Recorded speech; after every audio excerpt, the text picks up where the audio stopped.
అముక్తమాల్యద. దీనికే విష్ణు చిత్తీయమని పేరు.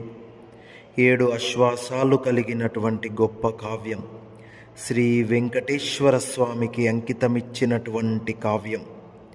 ఇందులో 7 అశ్వాసాలలో భాగంగా మొదటి అశ్వాసం రాయల వంశవర్ణన, విలుపుత్తూరు వర్ణన.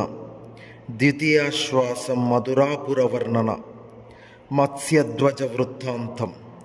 తృతీయాశ్వాసం కాండిక్య కేశిధ్వజ వృత్తాంతం.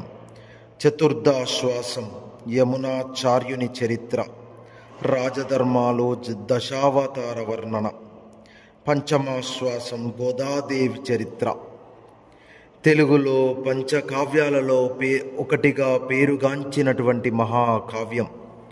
నాయిక పేరుతో వెలువడిన తొలి తెలుగు కావ్యం అముక్తమాల్యద. అముక్తమాల్యద నారికేల పాకంతో కూడిన ప్రౌఢ ప్రబంధం. దీన్ని మించిన ప్రౌఢ ప్రబంధం తెలుగు సాహిత్యంలో మరొకటి లేదు. ఋతువర్ణనలు, పురవర్ణనలు ఇంత హృదయంగా ఉన్న కావ్యాలు చాలా తక్కువ. విశిష్ట అద్వైతమే శ్రేష్టమని చాటి చెప్పిన గ్రంథం. మహాభారతం తర్వాత రాజధర్మాలను బోధించిన ఉత్తమ కావ్యం అముక్తమాల్యద.